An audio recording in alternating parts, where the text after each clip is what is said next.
Kalau yang nggak prinsip-prinsip banget, come on lah, orang berdoa juga masih manusia. Kecuali kalau dia memang hidup di dalam dua dunia. Mukanya dua, luar dalam nggak sama. Kalau ada orang kayak gitu, percayalah bukan salahnya doa. Itu orang doa kayaknya, tapi doanya nggak nyampe alias dia pura-pura, itu hanyalah pelarian atau alasan. Anda juga bisa menguji doa orang itu tulen, genuine, apakah sejati. Ya, di sini kan ada orang berkata, aku punya temen tuh, aktif tuh doa, pendoa sekali dia. Apa-apa doa, tapi lihat itu. Dia memang sengaja sana sini, merugikan orang-orang. Di mana dia bekerja, dia korupsi di situ. Lihat dia doa, tetapi lihat dia di luar sana kelakuannya. Dia berzina. Dia nggak setia sama pasangannya. Dan kayak gitu jangan percaya. Dari buahnya, bukan dari doanya, kau tahu satu pohon. Kau nilai pohon itu dari buahnya. Orang itu kalau berdoa benar, sungguh-sungguh doanya nyampe sama Tuhan.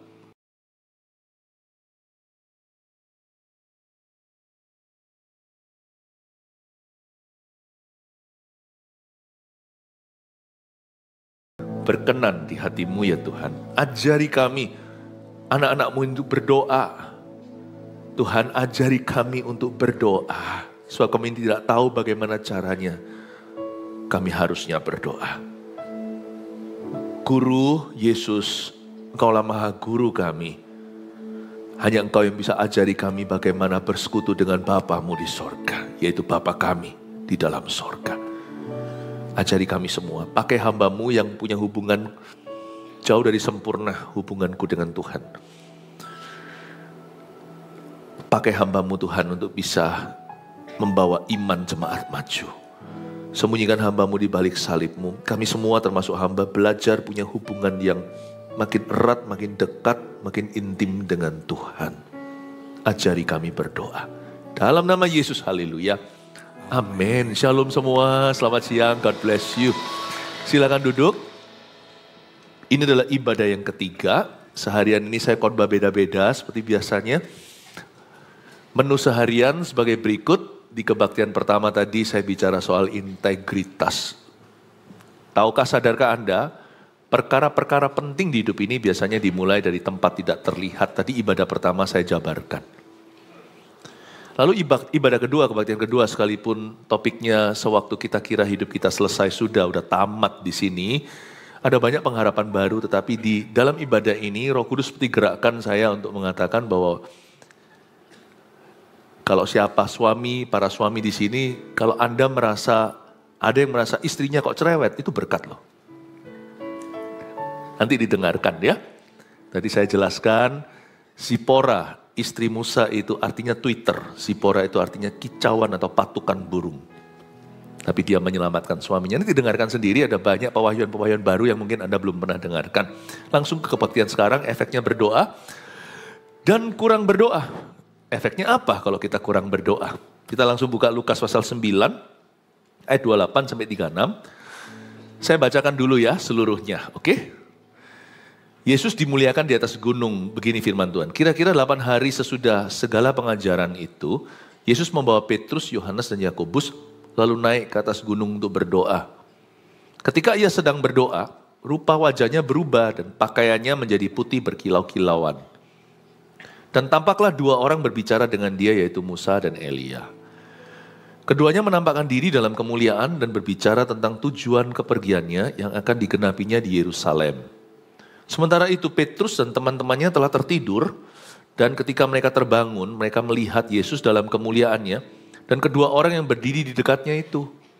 Dan ketika kedua orang itu hendak meninggalkan Yesus, Petrus berkata kepadanya, "Guru, betapa bahagianya kami berada di tempat ini. Baiklah kami dirikan sekarang 3 kemah, 1 untuk engkau, 1 untuk Musa, dan 1 untuk Elia." Tapi Petrus tidak tahu apa yang dikatakannya itu. Sementara ia berkata demikian, datanglah awan menaungi mereka. Dan ketika mereka masuk ke dalam awan itu, takutlah mereka. Maka terdengarlah suara dari dalam awan itu yang berkata, "Inilah anakku yang kupilih, dengarkanlah dia." Ketika suara itu terdengar, nampaklah Yesus tinggal seorang diri dan murid-murid itu merahasiakannya. Dan pada masa itu mereka tidak menceritakan kepada siapapun apa yang telah mereka lihat itu. Efeknya berdoa dan kurang berdoa. Hari ini saya mau jelaskan sesuatu yang mendasar sekali. Doa adalah sebuah seni yang tidak bisa sembarang dipelajari, harus orang yang sudah lahir baru atau lahir kembali. Tapi kalau Anda memang mau mempertajam satu skill, pertajamlah kemampuanmu untuk berdoa. Bukan hanya berguna untuk dirimu di masa-masa krisis atau kritis hidupmu, tapi doa itu sangat berguna buat orang lain juga. Kalau rumah Tuhan disebut rumah doa, jemaatnya nggak bisa berdoa gimana? Bisa berdoa itu penting loh. Karena itu akan nanti menjadi penolongmu di saat-saat kau butuh. Karena jalur dengan Tuhan itulah koneksi sesungguhnya yang kau perlukan. Kalau kita pelihara hubungan dengan orang-orang yang berkuasa atau yang pegang kunci, atau dengan orang tertentu kita melobi, supaya apa? Nggak ketinggalan informasi. Jangan sampai nanti ada apa-apa, kita tinggal di gua, kita nggak tahu, lalu kita kena celaka. Padahal sebenarnya sudah bisa dengar-dengaran, apalagi doa. Orang yang paling tahu segala sesuatu di hidup kita, yang sudah ada di masa depan kita itu Tuhan. Tapi kita justru biasanya remehkan dan abaikan. Orang yang smart, cari Tuhan dulu. Dan cari Tuhan selalu. Doa itu penting sekali karena Tuhan yang pegang kunci kehidupan ini. Dan kita tidak bisa jauh-jauh. Onderdil kita semua itu dari pabriknya. Tuhan itulah yang menjadikan kita. Saya mau jelaskan di sini ayat. Kalau saya membaca firman, misalnya Lukas 9, itu biasanya satu kesatuan. Saya kalau baca Alkitab nggak suka begini, comot-comot ayat. Ayat mana, ayat mas itu ya oke. Cuman saya jadi hilang konteks. Kalau Anda baca Lukas 9 ini sungguh-sungguh very interesting. Gini ya, saya kasih sedikit, saya kasih spilling. Saya akan kasih bocoran bagaimana cara saya membaca pasal demi pasal. Tiap pasal itu ya, Yesus ngajar gini kok selanjutnya terjadi mujizat itu ya. Itu gak ada yang namanya kebetulan. Gak ada yang namanya kebetulan. Kenapa yang Tuhan sembuhkan itu orang tuli dulu supaya dia dengar firman. Nah waktu saya baca Lukas 9, di sini itu ada satu kejadian yang nanti saya lanjutkan di ibadah berikutnya. Kenapa ada berkat terlewat? Karena murid-murid Yesus pilih tidur daripada berdoa. Nanti bolehlah Anda curiga. Next-nextnya setelah kita baca kejadian di gunung ini. Ketika murid-muridnya milih tidur daripada sembahyang. Anda boleh, kecurigaan Anda akan terbukti bahwa ayat-ayat berikutnya, story-story kemudian selanjutnya. Nanti ya, si rasul-rasul murid Yesus ini kesleo semuanya dalam kehidupan. Nggak berdoa, nggak ada tuntunan. Biasanya malah salah tingkah. Nanti semua yang lainnya itu aduh, kekonyolan demi kekonyolan. Jadi semua perikop ayat-ayat ini ada hubungan dengan cerita berikut. Dan ada hubungan dengan cerita sebelumnya. Tapi terlalu luas dibahas seluruh pasal. Saya kasih bocoran before and afternya kira-kira seperti apa. Ini adalah cerita tentang doa, bukan tentang Musa dan Elia saja. Bukan hanya Yesus berubah rupa, Tuhan nunjukkan kuasa doa. Efeknya apa kalau kita berdoa? Efeknya apa kalau kita tidak berdoa? Bahkan kurang berdoa pun ada efeknya. Kita akan lihat. Kita lihat dulu ayat 28, kira-kira 8 hari sesudah segala pengajaran itu. Kalau Anda baca ayat sebelumnya itu banyak teachingnya Yesus. Yesus ngajar. Sesudah pengajaran itu Yesus membawa Petrus, Yohanes, dan Yakobus lalu naik ke atas gunung untuk berdoa. Anda harus tahu doa itu selalu akan menjadi hidangan pembuka dan penutup. Sebab kalau kita hanya mentah-mentah baca Alkitab tapi kurang berdoa, bahaya manusia kedagingan ini bisa menafsirkan Alkitab sembarangan. Dan kita punya daging itu cenderung kena jerat, yaitu hukum Taurat. Kita baca itu lalu kita rasa harus. Tapi nanti penerapannya kita salah kaprah karena tidak dituntun oleh Roh Allah, tapi oleh hikmat kita sendiri. Doa itu memang tidak langsung kena ke kognitif kita. Kadang-kadang kita rasa sia-sia lah, ngapain lah kita itu muji Tuhan sampai nangis segala. Loh, Nangis itu salah kalau pura-pura. Tapi kalau kita terjama emosi kita ikut-ikutan, I think Tuhan sedang mengurusi emosimu. Allah sedang melakukan sesuatu dan membentuk perasaanmu. Biarkan doa itu nggak langsung ke kognitif atau logika. Itu nanti bagian kebenaran. Tapi kebenaran kalau tidak disertai dengan hidangan pembuka dan penutupnya. Kalau pintu depan, pintu belakangnya bukan doa, nanti kita pasti akan memanfaatkan firman. Ya. Karena tahu kebenaran berupa teori saja tidak akan mengubah seseorang. Ketika kita menghampiri itu hati kita itu hati ke hati dengan Tuhan, itulah doa. Dan firman itu berkuasa. Jangan lupa loh, setan pun bisa pakai firman. Waktu setan mencoba Yesus di padang gurun itu, dia berkata, bukankah ada tertulis, lemparkan dirimu, maka malaikat-malaikat akan menumpu kakimu sehingga kakimu tidak terantuk pada batu. Buktikan kau anak Allah. Tapi Yesus itu manusia berdoa. Kita tahu bahwa dalam sepanjang kehidupannya di atas muka bumi ini, he was a man of prayer. Dia berdoa kadang semalam-malaman. Tapi pagi-pagi murid-muridnya bangun, guru sudah tidak di situ. Di mana? Dia di Taman Getsemani berdoa, bukan hanya saat penangkapan. Itu tempat favorit Tuhan. Saya bersyukur pernah ke Israel, lihat tempat itu, bahkan tradisi mengatakan bahwa di pohon tertentu itu Tuhan seringkali saat teduh, karena ada pohon-pohon di situ yang usianya ribuan tahun. Ya kita tidak tahu kepastiannya, tapi kita tahu Tuhan Yesus adalah manusia berdoa. Sebagai manusia yang berdoa, hatinya dituntun Bapa. Bukan sekehendaknya. Setan pakai ayat pun Yesus tahu bagaimana melawan. Ini ayat kamu comot sembarangan. Karena ketika hati orang tunduk pada Tuhan, maka firman Tuhan akan berkuasa dalam diri orang itu. Saya ingin mengajarkan pada Anda, kalau kita hanya menyelidiki firman, tapi kita tidak sungguh-sungguh berserah dalam doa, lama-lama kita jadi Farisi. Yesus pernah negur begini, kamu selidiki ayat-ayat firman ini, padahal setiap ayat itu bicara tentang aku, namun kamu tidak pernah mau datang kepada aku supaya diselamatkan. Luar biasa Tuhan menegur ahli-ahli Taurat. Inilah sebabnya banyak orang Kristen datang ke gereja bisa dengar khotbah. Memang saya tidak ajarkan supaya kita itu mengadili orang berdasarkan penampilan, jangan. Jangan kita itu kasat mata lalu menghakimi. Kita kan tidak tahu hati. Tapi kita jangan menilai orang lain, nilai diri sendiri. Nah kalau kita pada saat puji-pujian dinaikkan, penyembahan dinaikkan, kita diam. Bukan karena kita mau diam, kita nggak tahu mau ngapa. Dan waktu doa juga kita hanya toleh kanan, toleh kiri. Loh sekali lagi loh ya, disclaimer dulu. Saya tidak mengajarkan ini agar orang-orang di dalam gereja itu menghakimi orang yang duduk di bangku sebelah. Atau lihat-lihat kanan kiri mata itu jangan jelalat mata. Fokus ke Tuhan. Tapi ada orang-orang Kristen datang ke gereja bisa dengar khotbah. Tapi gak bisa berdoa. Kemungkinannya adalah orang itu adalah orang Kristen tradisional yang tidak pernah sungguh-sungguh lahir baru. Karena itu dia gak ngerti doa itu apa. Dia gak connect gitu loh, wifi-nya dengan Tuhan itu gak connect. Gak connect. Jangan dihakimi, tolonglah orang-orang itu. Dan sebagai pendeta, gembala, saya harus menantang terus siapa di sini yang belum lahir baru. Siapa yang belum pernah terima Yesus. Kalau kita belum pernah terima Yesus dalam hati kita, ya susah berdoa ngomong sama siapa. Saya pernah zaman dulu, karena saya dari kecil Kristen, saya ngerti ini. Tapi saya hanya Kristen secara lahiriah.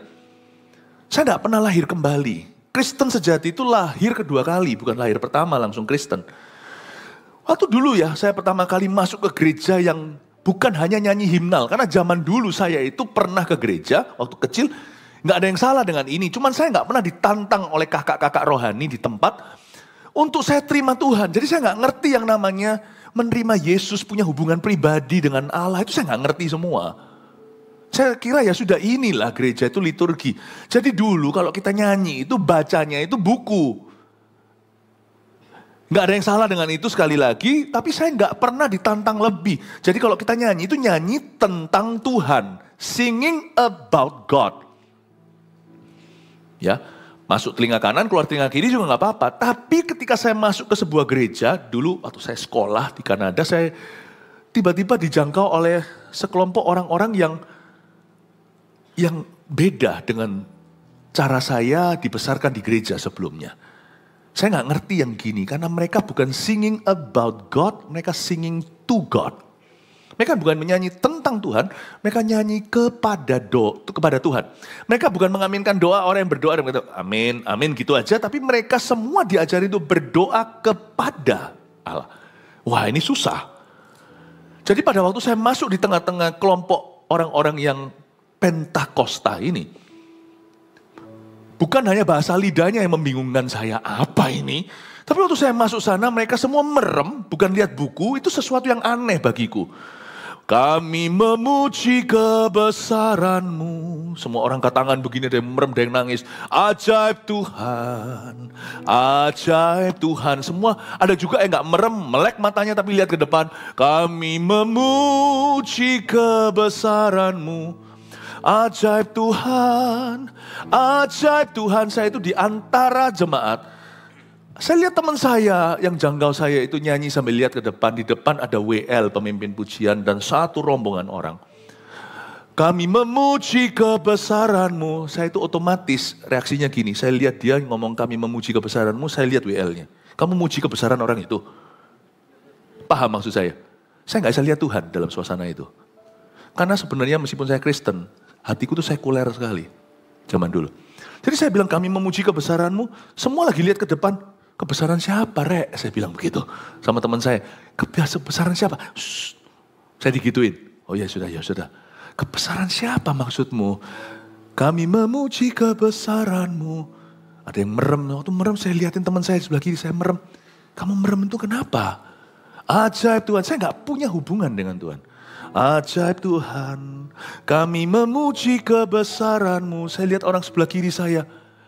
Kebesaran pendetanya. Ajaib Tuhan. Dalam hati saya, siapa Tuhan? Saya Kristen loh ya, lahir saya Kristen. Mama saya sudah antar saya ke gereja. Tapi seperti ini aneh bagi saya. Karena saya ngertinya semua itu hanya liturgi dan baca sesuatu yang sifatnya agamawi. Kita nyanyi tentang Tuhan. But when they're singing to God, I don't have that. Saya tidak punya sesuatu yang mereka miliki. Dulu saya kira mereka gila. Dulu saya kira mereka tidak waras. Apalagi ketika mereka berbahasa roh. Wah sudah dewe-dewe sendiri-sendiri seperti seolah-olah masing-masing itu punya mesbah. Masing-masing itu curhat sama Tuhan. Wah yang kayak gitu saya benar-benar rasa left out deh. Untungnya nggak sepanjang ibadah kayak gitu. Paling cuma 5 menit di tengah-tengah praise and worship. Untung. Tapi saya terus terang merinding. Saya rasa ada something. Ada sesuatu yang mereka miliki yang aku tidak punya. Sampai seorang kakak rohani berkata, Philip, kamu perlu, you should accept Jesus in your heart. What? Nah kita sudah biasa mungkin dengan skenario ini kita datang ke gereja, tapi nggak semua orang bisa berdoa. Dan kalau kita nggak bisa berdoa nanti ketika kita sekarat misalnya, jangan sampai dalam nama Yesus, tapi jika sangat-sangat cupu bahasa anak-anak muda, sangat-sangat lemah sekali. Kalau waktu itu kau bergantung pada doa orang, pray for me. Waktu kita sudah ada di ranjang dan tidak bisa berbuat apa-apa, pray for me. Dan kita nanti akan menjadi orang yang menggapai Tuhan lewat tangan orang lain. Siapa yang bisa tolong saya? Celaka kalau di masa itu baru kau belajar berdoa. Bangun hubungan dengan Tuhan itu sekarang. So kalau kita tidak berdoa, kita tidak punya kekekalan. Kita tidak punya pegangan. Tidak semua orang Kristen di gereja bisa berdoa. Karena tidak semua orang Kristen lahiriah punya hubungan dengan Tuhan. Karena itu saya dorong Anda. Doa harus menjadi nafas hidupmu. Mulailah sekarang mumpung sehat. Mumpung masih muda. Mumpung masih sadar. Kira-kira 8 hari sesudah segala pengajaran itu, you see, setelah Yesus ngajar, diakhiri dengan apa? Dia bawa 3 muridnya yang paling dekat, naik ke atas gunung untuk berdoa. Yesus tidak berhenti sampai memberi mereka seminar. Boleh dikatakan menu penutupnya semua KKR seminar Yesus itu selalu penghujungnya adalah doa. Dari ayat ini, ayat 28b saya menyimpulkan Saya baca sekali ayatnya. Yesus membawa Petrus, Yohanes, dan Yakobus lalu naik ke atas gunung untuk berdoa. Berarti Yesus memuridkan kita lewat jam-jam doa yang disengaja, saya ulang. Yesus memuridkan kita lewat jam-jam doa yang kita sediakan untuk Tuhan. Selain di dalam gereja ini juga pemuridan, tapi waktu Anda saat teduh pribadi. Makanya itu seorang istri, let your husband pray. Karena dia akan kembali sebagai produk yang sudah di-upgrade oleh Tuhan. Yang tidak mungkin kau bisa lakukan sebagai pasangan. Kalau orang tuamu berdoa, biarkan, karena mereka akan kembali sebagai orang tua yang takut akan Tuhan atau lebih takut akan Allah. Kalau anak-anak saya mau doa, saya tidak ganggu. Ngapain lu doa-doa melulu? Ada orang tua yang kasar mungkin. Kadang-kadang kita tidak sadar, mulut kita bebal, kita bisa ngomong sama anak kita. Orang mau doa kok. Padahal kalau dia mau pergi sama teman-temannya, kita nggak pernah larang. Tapi kalau dia ke gereja, kita halangi. Apalagi kalau dia berdoa sendiri di rumah, ngapain sih kamu berlutut begitu? Nangis lagi, cowok gak nangis tahu. Nanti kalau anaknya kena narkoba, baru papanya berkata, siapa bisa doakan? Baru kita berkata, wah. Nanti kalau anaknya kena pergaulan bebas, nanti kalau anaknya tidak bisa lagi dia kandani, tidak bisa diberitahukan. Ketika seorang anak kita itu berdoa, dia punya hidup doa, itu bonus tak terhingga buat papa mama, sungguhan. Asal kita harus lihat apakah seimbang. Jika mereka doa saja nilainya anjlok, gak pernah belajar doa melulu. Nah di situ kasih ayat, lu gak doa gak usah makan. Gak kerja gak usah makan, kalau udah doa. Itu loh Tesalonika berusaha dan bekerja. Kalau suami kita doa melulu tapi gak menjadi tulang punggung keluarga. Istri kerja keras plus jadi ibu rumah tangga. Loh saya gak bilang apakah istri sama istri penghasilan mana yang lebih besar. Itu semua nanti yang penting usahanya. Seorang laki-laki bisa kadang-kadang kalah income dengan sang wanita. Asal dia tunjukkan effortnya sungguh-sungguh untuk tanggung jawab atas keluarganya. Karena dia kepala keluarga, you see. Hargai suamimu berjerih lelah. Sekalipun mungkin dia gak setinggi gaji Anda. Misalnya, jangan kau hina kalau dia sudah memberi 100% usaha. Kecuali kalau suami hanya mau doa melulu dan dia gak mau kerja. Maka kita punya hak berkata, kamu gak bekerja, kamu gak usah makan. Tapi kalau suami sudah menunjukkan tanggung jawabnya, dan dia punya kehidupan doa yang dia bangun, kalau Anda, kecuali Anda berdoa bersama dengan dia dalam ruang doanya, tapi jika Anda mengganggu, mundur dan mengalah sama Tuhan Yesus, beritahu sama suami, you pray, because I like a praying man. Karena praying man tidak akan selingkuh. A praying son, anak yang berdoa, tidak akan kurang ajar sama papa mamanya. Papa mama simpan aja ludah, gak usah ngomong, kok gak hormat sama ayah ibu, itu gak akan terjadi. Kalimat itu gak perlu kau utarakan, karena tidak ada kebutuhan. Kalau seorang anak yang berdoa, dia dekat sama Tuhan. Gak ada orang yang dekat sama Tuhan jadi pemberontak, itu gak ada. Amin Bapak Ibu. Hai istri, biarkan suamimu dipinjam sama Tuhan. Hai suami, biarkan istrimu dipinjam sama Tuhan. Ngapain kamu doa-doa melulu? Udah, gak ada waktu itu. Temenin anak. Udah. Apapun yang menjadi berhala, kecuali kalau istri Anda memang gak bertanggung jawab. Tapi kalau istri Anda sudah sungguh-sungguh memberi yang terbaik. Dan kalau dia bangun hidup doa, jangan kau berhalakan anak. Ngapain Tuhan? Anak aja. Nanti justru korsletingnya, kutukan itu kan terjadi antara hubungan anak dan mamanya nanti. Apapun yang kau berhalakan, akan masuk setan di sana. Di mana area tidak kau doakan, itu tidak dikuduskan. Itu pasti menjadi celah dalam kehidupanmu. Let your wife pray. Because she prays, karena dia doa, kemungkinan terbesar efek sampingnya adalah usahamu akan diberkati, hai suami. Gara-gara istrimu takut akan Allah. Gara-gara istri yang takut akan Tuhan, Abigail itu Daud tidak jadi melakukan suatu kesalahan terbesar dalam pemerintahannya. Bapak, Ibu, Saudara, Yesus itu memuridkan kita lewat jam-jam doa. Tapi kalau kita tidak punya jam-jam doa itu dengan Tuhan, Yesus tidak bisa muridkan kita. Nggak jadi. Nggak jadi. Masa-masa berdoa adalah sesi-sesi dengan Yesus Kristus. Nah pertanyaannya, kenapa kalau ada orang berdoa nggak berubah? Doanya nggak nyampe. Kenapa kalau ada orang yang berdoa tapi munafik hidupnya? Ya tergantung, kalau standar kita terlalu tinggi semua orang harus sempurna, repot. Sang suami tidak pernah doa, mamanya aktif di gereja, dikit-dikit salah, sedikit-sedikit langsung kita tuduh, kita bilang percuma Tuhanmu, padahal hanya karena masakannya keasinan misalnya. Kalau yang nggak prinsip-prinsip banget, come on lah, orang berdoa juga masih manusia, kecuali kalau dia memang hidup di dalam dua dunia, mukanya dua, luar dalam nggak sama. Kalau ada orang kayak gitu, percayalah bukan salahnya doa. Itu orang doa kayaknya, tapi doanya nggak nyampe alias dia pura-pura. Itu hanyalah pelarian atau alasan. Anda juga bisa menguji doa orang itu tulen, genuine, apakah sejati. Ya, di sini kan ada orang berkata, aku punya temen tuh aktif tuh doa, pendoa sekali dia. Apa-apa doa. Tapi lihat itu. Dia memang sengaja sana sini merugikan orang-orang.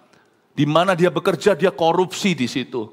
Lihat dia doa, tetapi lihat dia di luar sana kelakuannya. Dia berzina. Dia nggak setia sama pasangannya. Dan kayak gitu jangan percaya. Dari buahnya, bukan dari doanya, kau tahu satu pohon. Kau nilai pohon itu dari buahnya. Orang itu kalau berdoa benar, sungguh-sungguh doanya nyampe sama Tuhan. Artinya doanya nyampe itu dia waktu doa itu sungguh-sungguh dimuridkan. Dia doanya itu bukan hanya kamuflase atau hanya sebagai hiasan.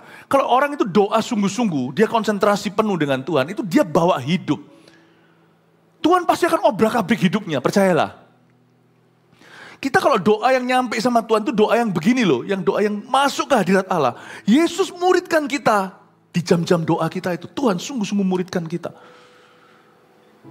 Yang kayak gitu tuh doanya sungguh-sungguh. Ya.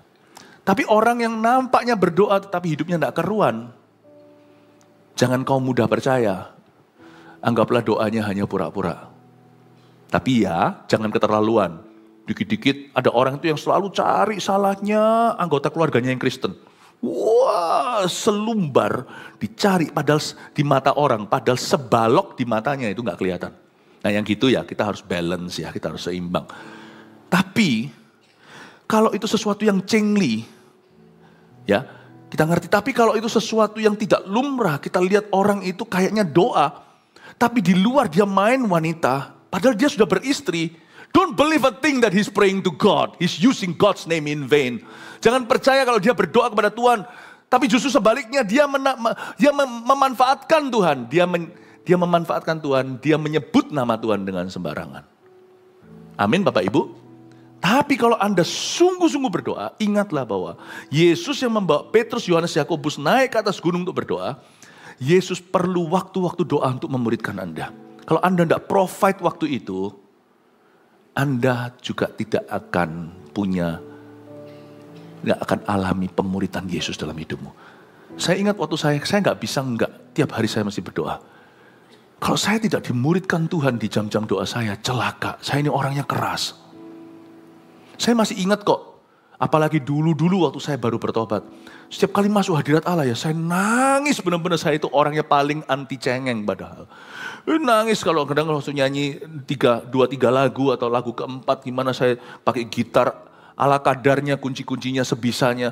Saya lagu tertentu tiba-tiba saya nangis. Makanya doa itu lebih baik kalau doa saat itu pribadi itu lebih baik di tempat yang privacy. Saya nyanyi, nangis Tuhan. Karena saya malu-malu sendiri setelahnya. Kenapa aku ini nangisan? Itu bulan-bulan awal ya, 3 bulan pertama saya bertobat itu. Tiap hari itu saya nangis. Mungkin mengejar ketinggalan saya, dulu saya keras, gak pernah nangis sama sekali-kali. Saya nangis tiap hari, sekarang saya ngerti. Saya belum paham, sampai keluarga saya yang komentar. Philip kok berubah ya, dulu keras sekali, sekarang bisa memaafkan orang. Waktu keluarga saya merasakan perbedaannya, saya dulu orangnya atos sekali. Tapi sekarang saya bisa mudah belas kasihan sama orang. Itu keluarga saya yang merasakan waktu itu. Ternyata saya tidak sadari, di masa-masa saya berdoa, saya tidak bisa taruh dalam kalimat dan kata-kata. Hatiku dimuridkan Yesus. Diubahkan, dilembutkan. Sehingga hati ini makin lama, makin kalibrasi. Semakin merapat, semakin mendekat pada Tuhan. Dibikin jadi semakin seperti Kristus. Hati ini. Do you know that prayer is discipleship time with Jesus? Prayer time is discipleship time with Jesus. Jangan kau tunda. Kalau Tuhan suruh kita doa. Ada sesuatu yang Tuhan taruh. Ya, kita sekarang lihat ayat yang ke-29 dulu. Ketika ia sedang berdoa, Yesus sedang berdoa, rupa wajahnya berubah. Wow. Dan pakaiannya menjadi putih dan berkilau-kilauan. Ayat 29 saya mau jelaskan. Doa itu ya, yang pertama-tama diubahkan oleh doa itu adalah pendoanya. Kita kira doa itu semata-mata adalah sarana untuk mengubah keadaan kita. Itu iya. Kita dengar pepatah bukan dari Alkitab sih, tetapi kita dengar pepatah itu dan juga ada di dekorasi-dekorasi di toko buku Kristen. Prayer changes things. Doa mengubahkan segala perkara. Itu benar. Tapi ingin saya tekankan lewat ayat 29. Yang pertama diubahkan oleh doa seseorang. Doa seseorang adalah pendoanya itu sendiri. Dalam hal ini sekarang kita lihat contoh Yesus. Yesus tidak berdosa. Beda sama kita. Kita orang berdosa butuh doa. Kalau enggak siapa kekang daging kita. Tapi Yesus itu suci. Dan ketika ia sedang berdoa, nampak warna aslinya. Doa itu mengubahkan pendoanya. Waktu Yesus sedang berdoa, rupa wajahnya berubah. You think that prayer changes things? Let me tell you, prayer first of all changes you. Kita kira doa mengubah perkara. Izinkan saya ngomong ini dulu. Bahwa doa pertama-tama mengubahmu. Saya cerita tadi, saya nggak sadari, orang tua yang menyadari. Waktu mereka bilang, Philip kok nggak keras, saya baru sadar. Padahal waktu saya doain orang tua saya nggak doain saya. Waktu itu, salah satu orang tua saya bukan orang Kristen waktu itu. Saya doakan, tapi ternyata siapa sangka waktu saya berdoa yang berubah dulu itu saya. Jadi lebih lemah lembut, lebih ya. Sampai sekarang pun belum 100%. Saya masih bisa marah, kadang-kadang masih bisa masih bisa membantah Tuhan. Tapi I'm getting there. Makanya saya tidak mau putus doa. Sekalipun saya tahu sejak saya terima Yesus mati pasti masuk surga. Tapi kan saya masih hidup di dunia dalam daging dan darah. Saya masih terus perlu diubahkan. Seperti Yesus berubah rupa. Kalau Yesus bukan berubah dari orang berdosa jadi orang suci. Yesus tanpa dosa. Coba lihat ketika beliau berubah rupa. Wajahnya itu berkilau ya kan. Doa itu membawa yang namanya the image of God in your life. Itu justru nyala. Doa itu mengubah sang pendoanya. Lalu gak hanya berhenti sampai mengubahkan orang itu. Pakaiannya menjadi putih. Berkilau-kilauan lagi. Ada yang namanya efek kekudusan ketika seseorang berdoa. Waktu kita berdoa. Ada yang namanya efek kekudusan. Bukan hanya rupa wajahnya berubah. Pakaiannya jadi putih.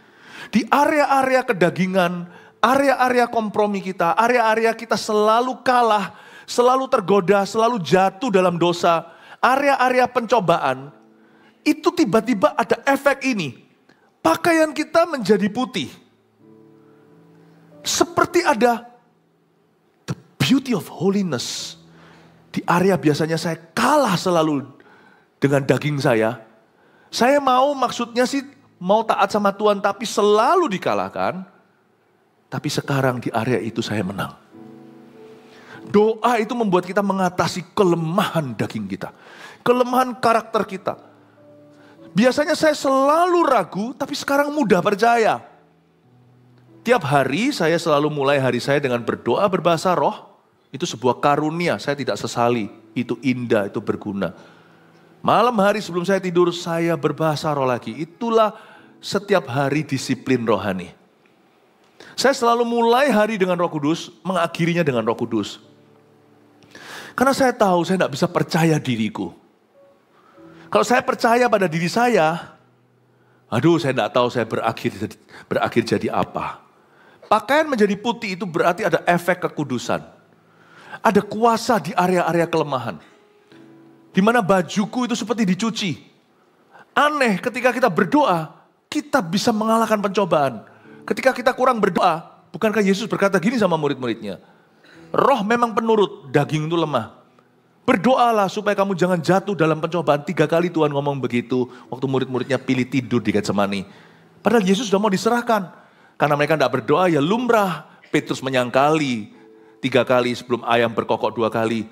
Yohanes salah satu yang diajak doa malah bobok pulas. Nanti Yohanes itu ketika Yesus ditangkap, dia juga hampir ketangkap. Dia lari dan tinggalkan jubahnya, bajunya. Ada satu murid yang lari telanjang, tahu nggak? Malu banget. Kalau kita tidak berdoa nanti kita tidak akan ready untuk pencobaan di depan, tantangan. Dan terutama kita nggak akan siap untuk apa yang Tuhan mau lakukan di hidup kita dan orang lain. Doa itu sebenarnya mungkin kita tidak tahu segala sesuatu. Waktu kita doa itu rasanya apa sih buang-buang waktu? Daripada begini lebih baik kan kerja. Time is money. Makanya itu saya nggak mau ngeflow soal doa. Soal doa itu saya punya set waktu. Saya punya set waktu. Saya disiplin tidak kurang tidak lebih. Karena saya tidak berada dalam sebuah perlombaan 100 meter atau sprint. Saya dalam maraton. Hidup saya itu seumur hidup harus doa. Sebab saya tahu saya siapa. Saya tahu saya siapa sebelum saya kenal Tuhan. Saya tahu saya masih bisa jadi siapa kalau hari ini saya jauh dari Tuhan. Saya tidak boleh percaya pada dagingku. Saya harus percaya pada Yesus di dalam diriku. Karena itu saya harus hidupkan manusia roh saya. Karena saya tahu bahwa saya itu seumur hidup perlu membangun hidup doa yang benar-benar konsisten dengan Tuhan. Saya tidak mau nafsu di depan, doa 5-6 jam, lalu habis itu 6 tahun nggak doa. Atau saya tidak mau kurangi sebentar, hari ini kurangi 5 menit, lama-lama akhirnya pun tidak berdoa. Karena saya tahu hidupku maraton, saya harus konsisten dan konstan dengan Tuhan. Hari saya selalu dibuka dengan saya menyapa Roh Kudus, dan selalu ditutup dengan saya menyapa Roh Kudus. Karena saya tahu pakaian saya hari ini masih putih, itu karena kuasa doa yang dibangun secara sengaja. Sebab kita semua, kalau hari ini kurang berdoa, kita pun nanti akan melihat kebangkitan daging kita. Dan daging itu bau, daging itu basi. Tidak ada yang baik, makanya tidak disebut buah-buah daging, kasih, sukacita, damai sejahtera itu buah roh. Roh dengan R huruf kecil. Memang Roh Kudus, tapi roh kita yang membuahkan. Karena kita bersekutu dengan roh Allah. Buah daging itu bukan kasih, bukan sukacita, damai sejahtera, kesetiaan, penguasaan diri, bukan. Buah daging itu amarah, pesta porah, perzinahan, pembunuhan, iri hati, itu buah daging. Karena saya tahu kita semua adalah keturunan Adam dan Hawa. Kita pastikan manusia roh kita yang memimpin di depan. Hiduplah oleh roh, Roma 8. Maka kamu tidak akan mengikuti hawa nafsu daging. Dosa itu susah ditolak kalau hanya ditenging-tenging doang. Setannya gampang.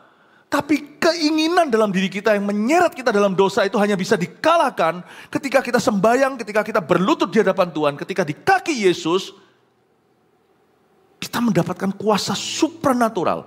Kita mendapatkan kuasa yang spiritual yang tidak kelihatan, yang Tuhan taruh dalam diri kita, dan itu menyala lewat doa, sehingga kita berani berkata tidak kepada dosa. Iman kita lebih kuat daripada manusia daging kita. Itulah sebabnya doa is very powerful untuk menguduskan pakaian seseorang. Makanya ayat pengkhotbah dikatakan, adakah minyak di kepalamu dan biarkan pakaianmu atau jubahmu tetap putih. Itu hanya bisa dipelihara ketika seorang punya kehidupan doa. Banyak orang Kristen tidak punya kehidupan doa. Mereka hanya ke gereja seminggu sekali. Tidak heran, maaf, hidupnya penuh dengan laraan. Kita bisa lihat, hidupnya Senin sampai Sabtu penuh dengan sampah-sampah rohani di dalam diri. Kenapa? Orang itu bermaksud baik juga nggak bisa. Karena it's by God's power. Hanya lewat Holy Spirit's power, hanya lewat kuasa Roh Kudus kau bisa kalahkan sifat dosamu. Itu nggak bisa lewat pendidikan. Orang berkata cara mengentas masalah dunia itu adalah semua orang harus berpendidikan tinggi. Come on. Pernah lihat orang berpendidikan tinggi-tinggi? Eropa nggak kurang-kurang. Coba kita lihat sekarang semua itu, baik LGBTQ, semuanya itu, apakah mereka orang bodoh? Tidak. You think that the answer adalah education, you're wrong. It's prayer, soaking in benar-benar kita itu berada meluangkan waktu dengan Jesus Christ dalam doa. Itu yang membuat pakaian putih. Bukan hanya itu, berkilau-kilauan lagi. Ada efek pemakaian Allah atas hidup orang itu. Doa itu ada efek pemakaian Tuhan, bukan hanya putih bajunya untuk dirinya, tapi berkilau-kilauan yang membuat orang lain terkena sinarnya. Kalau kita berdoa ya, saya melihat sesuatu. Itu ya, hidup kita itu penuh dengan yang disebut keberuntungan oleh orang dunia, tapi kita orang percaya menyebutnya kebajikan dan kemurahan. Aneh, kemana kita pergi sekalipun sesuai dengan rencana, selalu nanti ada pemakaian-pemakaian Allah yang tidak terduga. Saya setiap orang hidupnya lain-lain, tapi saya punya kesaksian saya. Saya misalnya, tak lama yang lalu kita ada acara full timer waktu itu di Kota Batu. Kita ada retreat lah, ya biar full timer bisa istirahat, bisa olahraga. Kita harus orangkan setiap orang. Gak hanya jemaat yang dikasih full timer, juga adalah jemaat Tuhan. Kita di situ kumpul, sesi ringan, sampaikan, lalu kita doa, lalu sisanya itu olahraga segalanya. Tiba-tiba ada satu orang, saya mestinya gak jalan ke situ, tapi gak tahu kenapa ada gerakan saya mesti jalan ke sana. Padahal saya tadinya mau pergi ke WC atau kemana saya lupa. Tapi saya harus jalan ke situ, ketemu sama orang, liatin aja, mau ajak foto misalnya. Saya yang datengin, ayo. Siapa sangka ternyata orang yang punya trauma sebelumnya, bukan jemaat kita, punya trauma sama hamba-hamba Tuhan, punya trauma sama gereja, sama orang Kristen. Simple gesture. Mestinya ke WC, nggak tahu kenapa saya ke rute itu. Saya jalan dulu lewat di situ. Saya itu nggak pernah nganggur. Pas istirahat pun mau pakai waktu sebaik-baiknya. Untuk saya lewati ternyata ketemu orang itu disembuhkan sama Tuhan. Cuman simple thing. Ramah dengan seseorang yang saya tidak kenal. Ternyata orang itu sembuh dari traumanya. Nah, saya dengar-dengar sekarang sudah bergabung dengan gereja kita jadi jemaat yang baik dan bertumbuh. Saya ngomong sama Tuhan, yang kayak gini itu tidak bisa dalam perencanaan pelayanan. Agenda saya tidak tertulis mau ketemu orang itu jam itu. Di mana? Nggak tertulis. Tapi kalau kita doa itu ada kilau yang kita tidak sengaja. Publik figur pun ya hanya tahu secara realita universal, secara umum. Tapi detil-detil itu semua Tuhan yang atur, tahu nggak? Tuhan yang atur small steps kita. Langkah-langkah kecil kita itu Tuhan yang atur. Saya ngomong sama Tuhan, apapun tujuan ilahi di baliknya, saya nggak mau loh Tuhan, meluangkan satu hari tanpa kilauan yang dari Engkau. Saya minta Tuhan memakai hidupku kemanapun aku pergi, di mana aku berada. Pakailah saya Tuhan. Pengalaman gitu banyak dalam hidup saya. Saya pernah sekali waktu di Singapura, lagi pelayanan. Itu jalan di Takashimaya situ.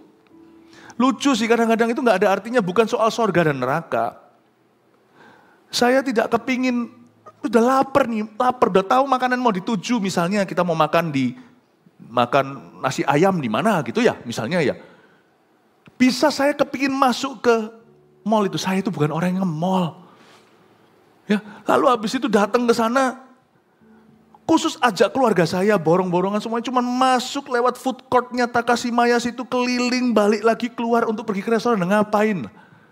Ternyata ketemu sama satu orang yang kemarin berdoa, Tuhan kalau Engkau mengasihi aku pengen ketemu Pastor Philip. Mau foto, ampun. Fotolah kami, cepet. Enggak nyembuhkan trauma apa-apa. Tuhan cuma mau jawab dalam, bukan itu bukan pelayanan, saya lagi liburan. Liburan pun tidak sangka saya sedang dipekerjakan. Tapi saya tidak keberatan. Saya ngomong sama Tuhan, kalau itu bagian dari kilauan. Saya sebagai public figure beda dengan setiap orang. Tapi setiap kita pasti ada kilauan yang Tuhan sediakan. Doa itu membuat kita itu kebentur dengan hal-hal yang kita tidak sengaja. Beberapa orang itu berarti ketemu jodohnya.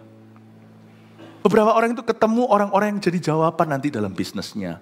Justru ketika kau cari dengan usahamu, kau tidak akan menemukan. Justru kalau Anda nemukan dengan kedagingan, Anda pasti akan temukan semua yang salah nanti. Tapi kalau kita belajar berserah di jam doa, nanti langkah kita itu dituntun tanpa kesengajaan kita. Kebajikan kemurahan itu mengikuti kita, bukan kita usahakan. Itu yang dunia katakan kebetulan. Atau dunia katakan keberuntungan, itu yang terjadi nanti. Dalam konteks kita beda-beda. Mau pendeta, ibu rumah tangga, semua itu ada kilauan yang diberikan hanya when you are on the mountain of prayer of your life. Hanya orang yang naik ke gunung doanya. Gunung doa ini bukan lokasi geografi, gunung doa ini disiplin doa yang tinggi. Hanya orang yang punya kehidupan doa itulah yang akan mengalami kilauan di gunung transfigurasi dengan Yesus. Saya ngomong sama Tuhan, bolak-balik cerita seperti ini dalam kehidupan saya. Aku tidak mau loh Tuhan Yesus hanya mengalami apa yang disengaja oleh manusia. Ada efek pemakaian Tuhan di atas orang-orang yang berdoa. You ask that in your life. Waktu doa, makanya itu jangan pernah berkata doa itu buang-buang waktu. Doa itu masuk ke waktu yang beda. Setelah kau doa, tanpa kau sadari, kau masuk sudah dalam kairos atau waktu ilahi. Doa itu membuatmu masuk ke divine timing. Itu alamnya beda sudah. Saya dorong Anda, jangan lewatkan jam doamu. Sungguhan. Berdoalah sebelum kau bekerja. Milikilah mesbah doamu dan dengan keluargamu. Dan waktu doa di gereja, itu luar biasa.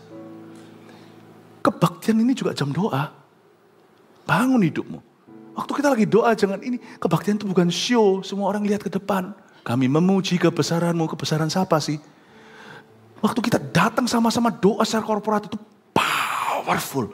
Ada sesuatu yang beyond your life, itu yang poured down on you. Ada sesuatu yang di luar kapasitasmu secara pribadi, itu yang akan dicurahkan kepadamu. Prayer time is power time. Amin Bapak Ibu. Ayat 30, dan tampaklah dua orang berbicara dengan dia, yaitu Musa dan Elia. Percayalah kalau Anda berdoa tiba-tiba ada Musa dan Elia, kemungkinan bukan mereka. Ini Musa dan Elia ini adalah apa yang mereka representasi, apa yang mereka wakili. Musa mewakili hukum Taurat, Elia mewakili kuasa nabi, kuasa profesi. Orang yang berdoa akan di briefing sama Tuhan, dua materi ini semakin kaya dalam dirinya. Orang itu akan mengalami kuasa firman, seperti yang dibawa Musa. Firman itu tiba-tiba hidup, makanya itu saya suka doa dulu sebelum saya baca Alkitab secara pribadi. Makanya di dalam gereja juga sama liturginya seperti itu. Bukan liturgi, itu sudah hikmat dari perjanjian lama. Ku masuki gerbangnya dengan hati bersyukur, halamannya dengan pujian. Anda tidak masuk langsung belajar teologi. Anda masuk itu memuji. Makanya itu kalau datang ke gereja jangan hanya untuk khotbahnya, peduli amat yang khotbah siapa. Datang ke gereja itu memuji Tuhan, karena akan beda ketika Anda masuknya dengan roh doa, pulangnya dengan roh doa. Itu beda banget. Karena ketika kita lakukan itu, firman yang sama yang dibagikan di hati yang siap dan ready, dan di hati yang tidak punya ekspektasi akan beda nanti. Tapi di hati yang haus dan lapar, hati yang sudah dipenuhi dengan roh doa sebelumnya, Anda akan mengalami kuasa firman. Seperti waktu Tuhan bicara sama Musa.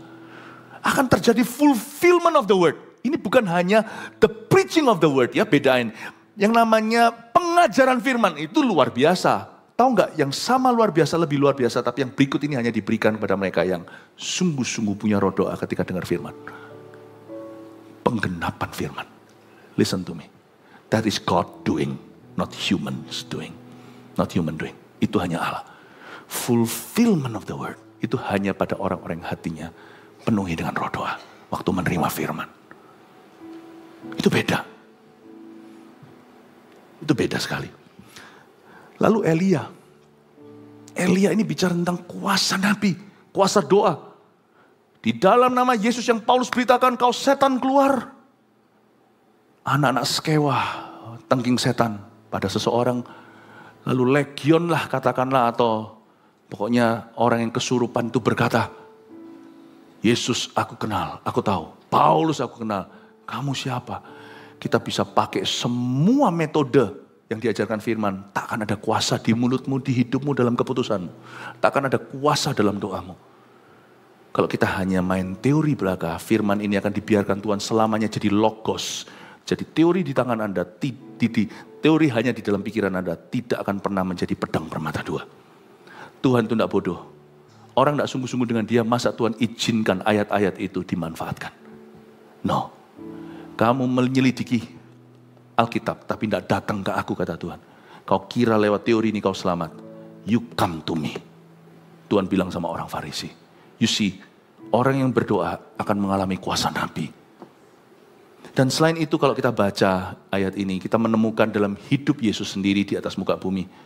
Ketika Yesus belum naik ke salib, dia di briefing dulu oleh Musa dan Elia, karena Yesus adalah anak Allah, kita tidak sama liga. Sebelum saya naik ke sini tadi, saya juga di briefing sama SM-nya. Nanti ya, khotbah sekian menit dan sebagainya.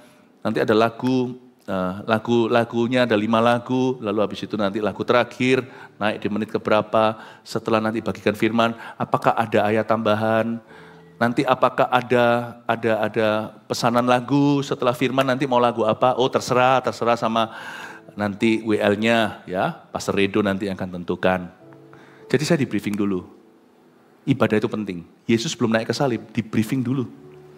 Sama Musa dan Elia, yang satu ingatkan semua hukum-hukum Taurat yang harus digenapi oleh Yesus.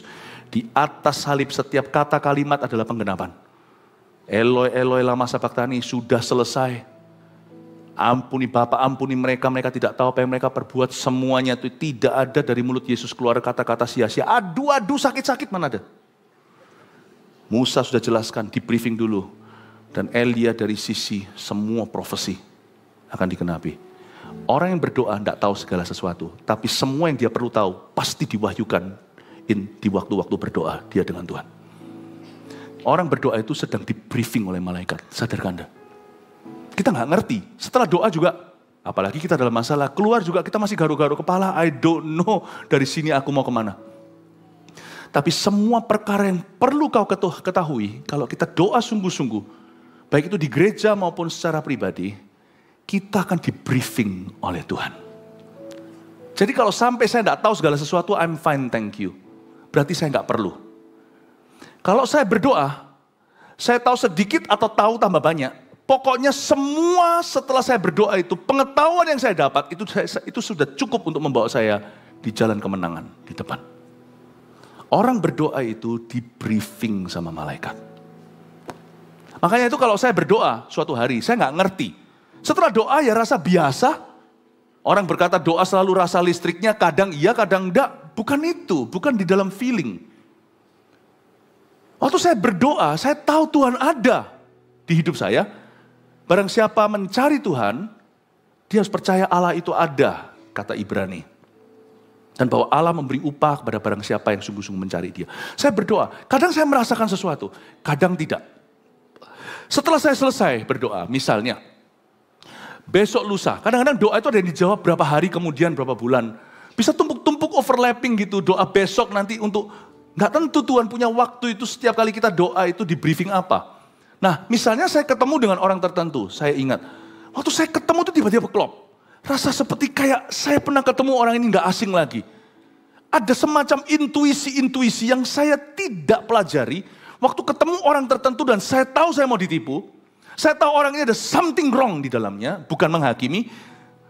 Kalau itu urusan orang itu ya bukan urusanku. Tapi kalau ini berhubungan dengan kami dan bisa menjerat seseorang, bisa menjerumuskan, saya kerasa kok. Seperti ada sesuatu nudge, ada suatu ketukan di dalam spirit saya. Be careful with this person. Be careful. careful. Itu saya tidak bisa jelaskan. Cainali Jianguoni. Di mana ya saya pernah ketemu orang ini? Saya tidak ada something personal atau sesuatu yang pribadi. Saya nggak ada pengalaman bahkan pertama kali ketemu. Tapi di hati saya sudah ada perasaan nggak nyaman. Be careful, hati-hati. Praduga tak bersalah, kita uji. Untung kita tidak gegabah langsung putuskan di tempat. Ternyata sungguhan kan? Ujungnya itu hoax. Doa itu, kita waktu doa mungkin tidak tahu. Tapi setelah kita jalan dalam kehidupan itu, kita bisa tahu sesuatu. Because last week I was praying for this. Karena minggu lalu saya doa tentang ini. Atau karena kemarin saya sudah berlutut di kaki Yesus. Atau kadang-kadang bisa ketemu sama satu orang, tiba-tiba serak. Nggak bisa nggak? Ini orang begini. Berapa banyak di antara Anda hari ini dapat kepercayaan dari Tuhan. Karena kami menemukan talenta-talenta itu. Dan kami rasa, ini kayak Paulus ketemu Timotius, ini dia. I found the person. Aku telah menemukan orang yang tepat. Itu kalau nggak doa nggak dapat. Yesus sebelum menemukan 12 rasulnya, bahkan termasuk Yudas, dia berdoa semalam-malaman kepada Bapa sebagai anak manusia.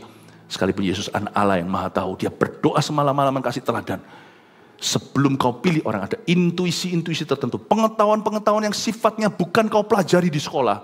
Atau tidak ada buku manualnya. Itu pengetahuan diberikan after your times of prayer. Pengetahuan yang diberikan setelah ada waktu-waktu doa kepada Tuhan. Itu yang disebut ada dua orang berbicara dengan dia, yaitu Musa dan Elia. Lanjut sedikit lagi lalu kita selesai. Keduanya menampakkan diri dalam kemuliaan dan berbicara tentang tujuan kepergiannya yang akan digenapinya di Yerusalem. Itu buktinya yang saya katakan tadi, di briefing tentang kematiannya. Ya, bukan karena Yesus lupa, tapi itu sudah menjadi bagian dari rencana Bapa ayat 32. Sementara itu, Petrus dan teman-temannya telah tertidur. Ini sangat kita. Apapun alasan kita tidak berdoa, setiap kita pasti punya alasan yang masuk akal. Kalau ujungnya selalu doa yang dikorbankan, ya itu sudah pilihan. Sungguhan. Kalau selalu gereja yang dikorbankan, itu sudah pilihan. Tapi pilihan kita itu selalu ada konsekuensi. Baik ya atau tidak, baik sekarang atau nanti, itu selalu ada efeknya. Nah, efeknya tentunya adalah Petrus, Yohanes, Yakobus tidak ready untuk apa yang Yesus mau lakukan di depan. Sementara itu Petrus dan teman-temannya telah tertidur, dan ketika mereka terbangun, mereka melihat Yesus dalam kemuliaannya. Nah, ini mereka nggak siap. Kan mereka tidur kan, apapun alasannya, sekali lagi orang itu punya 1001 alasan untuk berdoa. Alasan yang paling utama yang sering kali terjadi adalah karena berdosa. Karena ada orang yang memilih ketika dia jatuh dalam dosa, dia rasa nggak layak, dia berhenti berdoa, bukan cari pengampunan Tuhan, tapi malah lari dari hadiratnya. Atau alasan lain adalah kesibukan. Oh, percayalah 24 jam sehari itu berlaku untuk setiap orang. Tuhan yang menciptakan 24 jam sehari, bahkan sebelum ada jam dan menyebutnya 24. Matahari terbit, matahari terbenam, Tuhan tahu waktu memberikan waktu kepada manusia dalam ciptaannya. Tuhan sudah memberi pada kita slot doa. Tuhan itu sudah kasih mentah ke tangan kita, tinggal kita kelola dan prioritaskan. Tuhan tidak suruh kita doa penuh, tidur pun Tuhan sudah set dalam tubuh kita. Sebagian orang butuh 6 jam, ada 7, ada 8, makin tua makin dikit. Tuhan sudah set, kita nggak tidur 24 jam sehari. Kita juga nggak bisa kerja 24 jam sehari. Kalau kita mau nurut sama Tuhan, waktu kita semua akan tepat guna. Bapak, Ibu, Saudara, apapun alasan kita tidak berdoa, ingatlah bahwa doa itu tidak tergantikan apapun alasannya. Ada konsekuensinya. Dan saat mereka terbangun alias terjaga, mereka melihat Yesus dalam kemuliaannya, there they were unready. Mereka nggak siap. Dan kedua orang yang berdiri di dekatnya, jadi Yohanes, Yakobus, dan Petrus tidak hanya tidak siap ketika bangun dari tidur mereka melihat Yesus dalam kemuliaannya. Mereka siap untuk menerima Yesus dalam kebiasaannya. Tapi menerima Yesus dalam kemuliaannya, they were not ready. Mereka tidak bisa memaksimalkan, tidak bisa memanfaatkan dengan baik dan benar, kairos-kairos atau glory-glory, kabot-kabot, kemuliaan-kemuliaan berikutnya, atau perkara-perkara ilahi yang akan segera dihidangkan di depan mereka. Mereka tidak siap. Dan bukan hanya mereka tidak siap ketemu Yesus dalam kemuliaannya, mereka juga nggak siap ketemu sama dua orang yang berdiri di dekat Yesus. Orang yang tidak berdoa, mereka tidak akan siap untuk perkara ilahi yang segera akan tiba. Sehingga misalnya perkara ilahi itu dibungkus pandemi atau dibungkus apa kejadian di dunia itu, mereka nggak akan siap untuk meresponinya sebagaimana yang Tuhan kehendaki dan rencanakan atas hidup mereka. Biasanya justru akan membuat kesalahan-kesalahan yang fatal di saat-saat yang sangat penting di dunia ini dan dalam hidup mereka. Dan yang lainnya lagi, mereka nggak siap untuk orang-orang yang penuh Roh Kudus yang Tuhan akan utus, yang akan dipakai Tuhan untuk menambahkan sesuatu dalam hidup mereka. Sebab orang yang kurang berdoa atau tidak berdoa biasanya akan membela orang yang salah dan menganiaya orang yang salah. Renungkan. Orang yang tidak berdoa, Tuhan akan disebut hantu, hantu akan disebut Tuhan. Kalau Tuhan mau memberkati seseorang, Tuhan bisa utus orang-orang. Karena Tuhan selalu pakai manusia. Dan orang yang tidak berdoa cari Tuhan, seperti Cornelius waktu ketemu Petrus, dia siap karena dia berdoa sekalipun pengetahuannya masih terbatas, dia belum kenal Injil, belum ada orang yang beritahu. Tapi waktu dia berdoa, Tuhan tunjukkan, kamu akan ketemu seorang hamba Tuhan, kirim bawahanmu untuk jemput dia di jalan tertentu, namanya Simon, yang sekarang ada menginap di rumah orang lain yang namanya Simon, si penyamak kain, penyamak kulit, maaf. Kamu pergi ke sana waktu Cornelius ketemu Petrus, dia tahu bahwa ini utusan Allah. Kalau dia nggak berdoa, dia akan salah sangka. Ketemu Petrus malah dianiaya. Orang yang tidak berdoa atau kehidupan doanya sudah ada, biasanya akan membela orang yang salah dan menganiaya orang yang salah. Yang dia bela justru orang-orang yang tidak utus. Yang dia aniaya justru orang-orang yang Tuhan utus. Karena orang-orang itu tidak akan siap untuk menerima kedua orang yang berdiri di dekatnya itu. Nah, disinilah banyak berkat yang missing di hidup kita, bukan karena Tuhan tidak beri, tapi karena kita luput dan salah meresponi. Paham ya? Ada berkat yang luput, bukan karena Tuhan tidak pernah buat lewat, tapi luput karena kita salah sangka. Ya ampun, ternyata utusan Tuhan. Yang satunya, ya ampun, ternyata ini musuh Tuhan yang selama ini ku bela. Karena orang yang tidak berdoa tidak akan punya discernment in the spirit. Dia hanya bergantung logika, kepandaian, dan pengalaman masa lalu yang gak cukup. Buktinya kita masih hidup hari ini, nanti masih mati kemudian hari. Berarti semua pengalaman di belakang itu bukan Tuhan. Dia hanya bisa memberi pelajaran berharga dan bisa memberi kita pengalaman terbatas. Karena baik maupun buruk di belakang tidak bisa menjamin kau salah atau benar di depan. Kita butuh Tuhan. Tapi orang yang tidak berdoa tidak akan punya discernment, tidak punya karunia membeda-bedakan dalam roh. Dia menilai segala sesuatu termasuk Yesus pun dinilai secara lahiriah. Dia tidak akan bisa menilai perkara-perkara Allah karena dia buta. Karena manusia rohnya tidak dicelikan, dia hanya bergantung logika, bersandar pada pengertiannya sendiri, pada pengalamannya, pada pendidikannya. Dan siap, ini seluruh orang-orang seluruh dunia bergantung ini. Dan bergantung survei membuktikan. Itu aja, at top semuanya itu survei. You have no lead from heaven, tidak akan tuntunan dari atas. Makanya itu seorang pebisnis yang takut akan Tuhan, yang sudah dicelikan mata rohnya, harusnya tahu. First thing first you hold on to every morning is the Bible.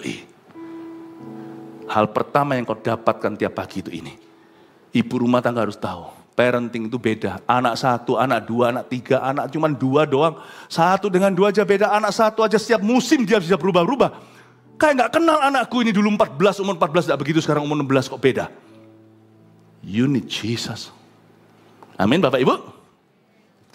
Dikit lagi ya, dan ketika kedua orang itu hendak meninggalkan Yesus, Petrus berkata kepadanya, Guru, betapa bahagianya kami berada di tempat ini. Baiklah kami dirikan sekarang 3 kemah, satu untuk engkau, satu untuk Musa, satu untuk Eliat. Ini lucu, saya tidak berani menghina karena saya sendiri mungkin akan begitu.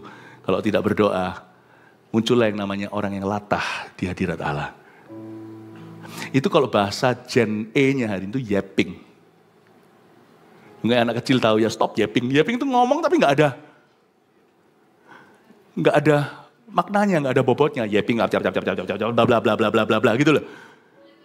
Lama-lama doa kita cuma bla bla bla bla. Kalau kita nggak punya hubungan dengan Tuhan itu bla bla bla. Doa itu bukan soal panjang pendeknya. Tapi doa itu bisa sungguh-sungguh sangat ridiculously missing the target. Itu sungguhan. Doa itu ya, orang itu kalau nggak ngerti hati Tuhan, nangkep ya, orang itu bisa minta yang salah. Dan benar-benar bisa melesetnya itu jauh dari kehendak Allah, sungguhan. Makanya itu saya nggak berani jauh dari Tuhan. Karena kita cenderung nanti yapping. Kata-kata kita nggak ada kuasanya. Ngomong sama setan yang menguasai seseorang. Dalam nama Yesus pun setannya takut sama Yesus. Tapi dia berkata, you're just yapping using Jesus name. Kamu cuma pakai nama Yesus aja ngomong latah, ngomong sembarangan. Tapi Petrus tidak tahu apa yang dikatakannya itu. Betul sekali ayat 33, ayat 34. Sementara ia berkata demikian, datanglah awan menaungi mereka. Ketika mereka masuk ke dalam awan itu, takutlah mereka, ini dia. Tuhan hendak menunjukkan sesuatu, kalau kalian mau jadi rasul yang dipakai oleh aku, murid yang diurapi, Yesus berkata begini, ini hari itu diajari, kalian harus ditelan oleh awan kemuliaan. Kedaginganmu harus ditelan sama awan kemuliaan. Selama dagingmu yang bicara, I will ignore you. Aku akan abaikan kamu.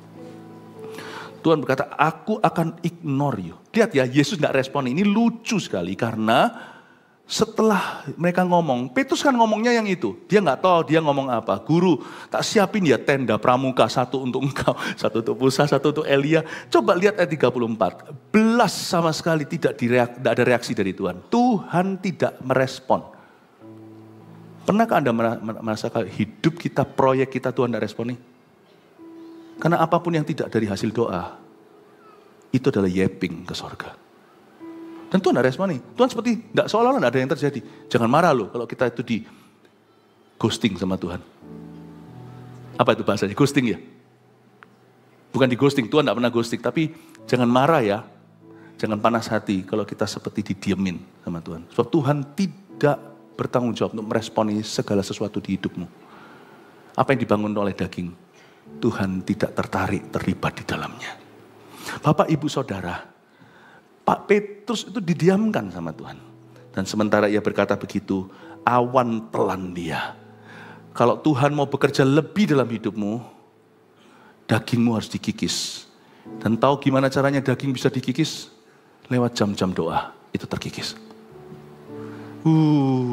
Beratnya ketika di dalam doa, aduh, waktu kok berlalu lama sekali. Aduh Tuhan, aku harus belajar percaya, belajar menunduk, belajar berserah. Padahal serasa diburu-buru waktu, hidupku sedang terhimpit sesuatu. But aku harus berlutut di kaki Yesus. How hard it is. Saya dikikis sebab saya tahu kalau daginganku tidak dikikis. Dan paling bagus dikikis di saat-saat momen-momen doa. Tuhan tidak bisa berbuat lebih dalam hidup saya. Saya harus ditelan oleh awan. Tiang api, tiang awan itu kemuliaan Tuhan. Maka terdengarlah suara dari dalam awan itu berkata, inilah anakku yang kupilih. Submit to him. Dengarkanlah dia. Gak ada itu dalam suara itu, terima kasih Petrus untuk tenda pramuka yang kau tawarkan. What a good idea. Atau berkata, lain kali idenya lebih bagus ya, jangan yang biasa. Gak ada, Tuhan gak gubris. Dia langsung berkata, kamu mau dipakai Tuhan. Kamu mau melihat pemakaianku dalam hidupmu, dalam bisnismu, dalam tempat kerjamu, dalam keluargamu. Kamu mau? Tuhan berkata, inilah anakku yang kupilih. Catat itu. Dengarkanlah dia. Spend time with him. Luangkan waktu dengan dia. Ketika suara itu terdengar, nampaklah Yesus tinggal seorang diri. Dan murid-murid itu merahasiakannya. Dan pada masa itu mereka tidak menceritakan kepada siapapun apa yang telah mereka lihat itu. 3 poin sini, dengan ini selesai. Terima kasih untuk kesabaran Anda. Nomor 1. Efeknya berdoa dan efeknya tidak berdoa. 1, doa mengubah pendoanya dan menguduskannya untuk pemakaian Allah. Ini dia. Yang pertama berubah adalah pendoanya. Itulah sebabnya jangan khawatir. Pastor Philip, saya mau doa tapi saya tidak tahu bagaimana berdoa. Pastor Philip, saya mau berdoa, saya tidak fasih lidah. Trust me, bukan lidahmu yang jadi target utama Tuhan. Hatimu. 2, orang yang kurang berdoa tidak siap untuk menangkap perkara Allah selanjutnya. Catat, termasuk tidak akan siap ketemu dengan orang-orang yang Tuhan utus. Dan masalahnya Tuhan itu bukan hamba kita. Jadi kalau Tuhan utus, itu gosong. Nggak ada jaminan Tuhan utus lagi. Meskipun Tuhan itu selalu punya plan B kalau orang bertobat, iya. Tapi jangan cobai. Khusus kilaf-kilaf, Tuhan lagi, kirim lagi. Nggak tentu, kadang-kadang ada berkat yang lewat. Kalau kita nggak menangkapnya, ya sudah lewat. Sudah lewat. 3, sifat kedagingan kita harus dikikis sebelum Allah bekerja lebih lagi dalam hidup kita. Karena Tuhan tidak mau kalau kita menjadi umat pilihannya, tapi masih ada kulit katan dalam hati kita. Ada perkara tertentu itu tidak Tuhan granted, tidak Tuhan benar-benar kabulkan sebelum kita lulus diproses oleh Allah. Ada beberapa perkara dalam hidup saya juga, Tuhan itu sampai melihat sampai saya bertekuk lutut di area tertentu itu. Baru Tuhan tunjukkan kemuliaannya. Semoga ini jadi berkat buat Anda dan membuat Anda semakin sungguh-sungguh ketika Anda berdoa baik di gereja maupun ketika Anda berada di rumah. God bless you, mari kita semua bangkit berdiri. Makasih Tuhan, berikan tepuk tangan untuk Tuhan Yesus. Bapa ingin menuntunmu dan biar nama Yesus berkuasa. Bawalah pulang berkat dari Allah Putra dan persekutuan yang intim dan dekat, tuntunan dan discernment. Supaya di dalam hatimu ada kepekaan yang tidak pernah kau punya. Di ibadah ini diberikan. Pulanglah membawa damai sejahtera, kemenangan dan berkat dari Tuhan. Bawalah ini ke tempat kerjamu, ke keluargamu. Percayalah sesuatu terjadi. Dalam nama Yesus, amin. Selamat siang.